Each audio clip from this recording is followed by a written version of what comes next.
Assalamualaikum everyone. I hope you all are keeping really cool and dandy and I'm your English instructor Noor Janat Mim. তো আজকে আমরা যে টপিকটি নিয়ে আলোচনা করব অলরেডি বোর্ডে তোমরা দেখতেই পাচ্ছ সেটা জিরো কন্ডিশনাল। সো তার আগে আমি বলে নিই কন্ডিশনাল সেন্টেন্সগুলো আসলে কি। কন্ডিশনাল সেন্টেন্স বলতে আমরা সেই সব সেন্টেন্সগুলোকে বুঝি যেখানে কোনো একটা শর্ত দেয়া থাকে, তার মানে কোনো একটা কন্ডিশন দেয়া থাকে। যেমন এরকম অনেক বাক্য নিশ্চয়ই শুনেছো যে যদি আজকে বৃষ্টি পড়ে তাহলে আমি বাইরে যাব না, যদি তুমি আমাকে দাওয়াত দাও তাহলে আমি তোমার বাসায় যাব, যদি তুমি আমাকে গিফট দাও তাহলে আমি তোমার জন্য অনেক দোয়া করব। তো এই যে আমরা বলছি যে যদি এটা হয় তাহলে আমি এটা করব, যদি এটা হয় তাহলে এটা ঘটবে, এই ধরনের যে কন্ডিশন আছে, যে শর্ত আছে, সেই ধরনের বাক্যগুলোকে আমরা বলে থাকি কন্ডিশনাল সেন্টেন্স।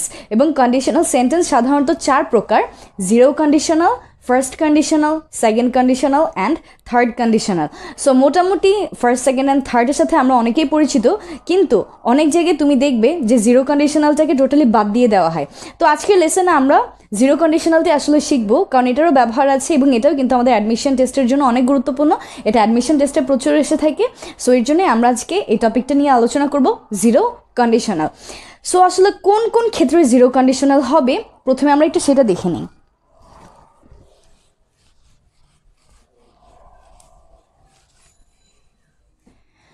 সো সাধারণত জিরো কন্ডিশনাল যেসব সেন্টেন্সে হবে আমরা কিভাবে চিনব যে এই সেন্টেন্সটা জিরো কন্ডিশনাল হবে, তাই চলো কিছু পয়েন্ট দেখে নিই।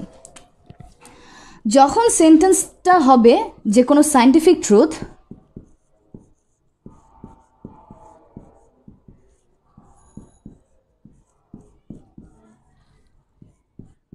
অথবা সেন্টেন্সটা যদি আমাদের হয় কোনো অটোমেটিক রেজাল্ট,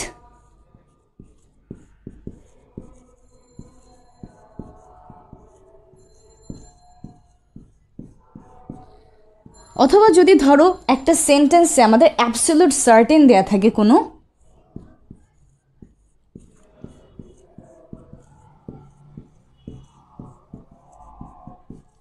তাহলেই তুমি বুঝে নিবে এই সবগুলো আমাদের কি কন্ডিশনাল, জিরো কন্ডিশনাল।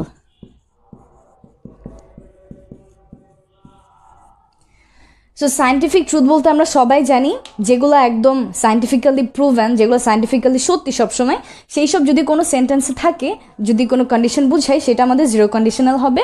যে কোনো অটোমেটিক রেজাল্ট, যে যদি এটা হয় তাহলে এটা হবেই, সেই সব রেজাল্টের ক্ষেত্রে, অথবা কোনো অ্যাবসলিউট সার্টেন, যে কোনো ধরনের চিরন্তন সত্য, এগুলো যখন কোনো সেন্টেন্সে কন্ডিশন প্রকাশ করবে তখন ওই সেন্টেন্সটা হবে কি, জিরো কন্ডিশনাল। সো জিরো কন্ডিশনালের ফর্ম্যাটটা কীরকম, চলো তাহলে এখন আমরা দেখি না এই পয়েন্টগুলোকে মাথায় রাখবো কী কী। যখন আমাদের থাকবে সায়েন্টিফিক ট্রুথ অথবা অটোমেটিক রেজাল্ট অথবা কোনো অ্যাবসলিউট সার্টেন, সেই সব ক্ষেত্রে সেই সেন্টেন্সটা, যে কন্ডিশনাল সেন্টেন্সটা আছে, সেই কন্ডিশনালটা আমাদের সবসময় জিরো কন্ডিশনাল। সো আমরা কিন্তু সবাই জানি যে কন্ডিশনাল সেন্টেন্সে কি হয়। কন্ডিশনাল সেন্টেন্সে আমাদের দুইটা ক্লজ দেয়া থাকে। একটা ক্লজে আমাদের কন্ডিশন থাকে, আর একটা ক্লজে আমাদের থাকে রেজাল্ট।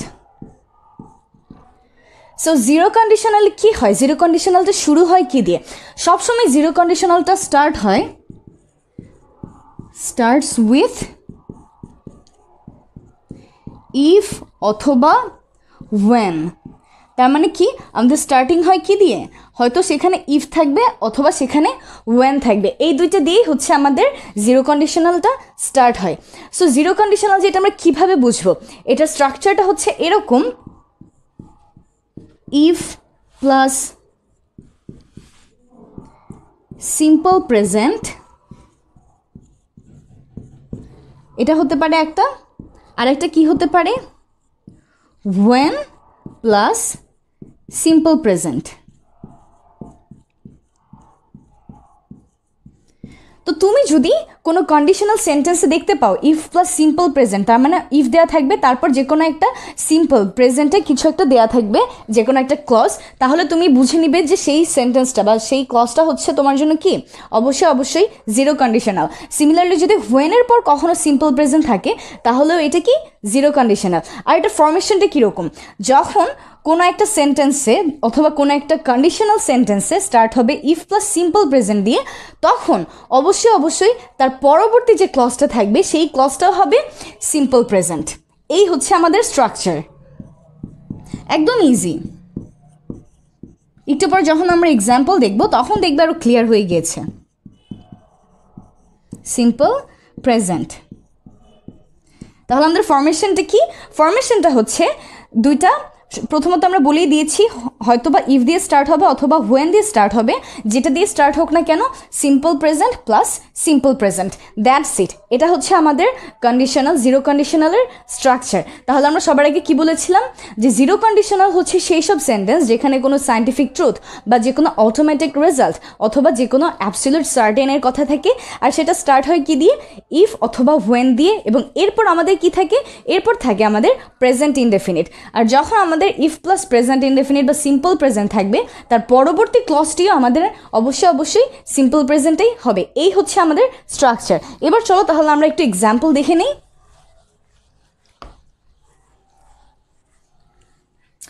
যেমন ধরো একটা সেন্টেন্সে দেয়া আছে if water freezes,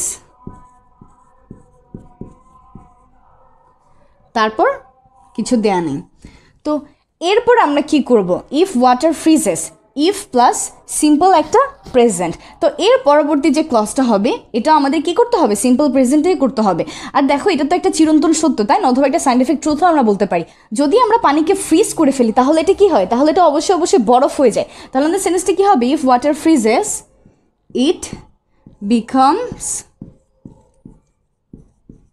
solid, that's it. আরও একটা এক্সাম্পল দিয়ে আমরা বলতে পারি, ধরো এবার আমরা হোয়েন দিয়ে করলাম, হোয়েন আইস মেল্টস, যখন বরফ গলে যায় তখন কি হয়? ইট টার্নস টু ওয়াটার, তখন এটা কি হয়ে যায়? তখন এটা পানি হয়ে যায়। তাহলে স্ট্রাকচারটা দেখো আমরা কি করলাম, প্রথমে বসালাম ইফ অথবা হোয়েন, তারপর আমরা কি করলাম? এই যে তারপর আমরা হচ্ছে গিয়ে সিম্পল প্রেজেন্ট বললাম, সিম্পল প্রেজেন্ট। আর তারপর আমরা কি করলাম? আরও একটা সিম্পল প্রেজেন্ট বললাম।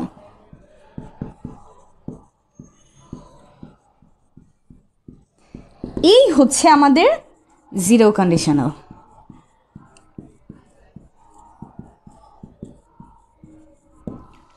That's it.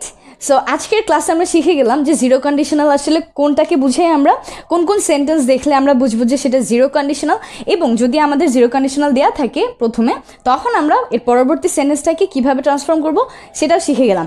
সো বাসায় এবার ট্রাই করতে হবে, আরও অনেক জিরো কন্ডিশনালের কোয়েশ্চেন তোমাদেরকে বের করে সলভ করতে হবে, কারণ এটা কিন্তু অ্যাডমিশন টেস্টের জন্য অনেক গুরুত্বপূর্ণ। এবং এখানে আমি যে দুইটা দিয়েছি এই দুইটাই কিন্তু আমাদের অ্যাডমিশন টেস্টেও এসেছিলো, বিসিএসেও এসেছিলো। সো দেখো কত সহজ, জিরো কন্ডিশনাল টপিকটাকে কিন্তু বাদ দেওয়া যাবে না। তোমরা বাসায় এটাকে সুন্দর করে নোট ডাউন করে রাখবো, অ্যান্ড ইনশাল্লাহ তোমাদের সাথে আবার দেখা হবে আমার পরবর্তী লেসনে। সেই পর্যন্ত সবাই ভালো থাকবে অ্যান্ড সুস্থ থাকবে, and don't forget to share this lesson, and if you are new in this channel then subscribe the channel and press the bell icon too, so that you don't miss any of the lessons from the next, and I'll see you real soon. But before that, stay connected in everywhere.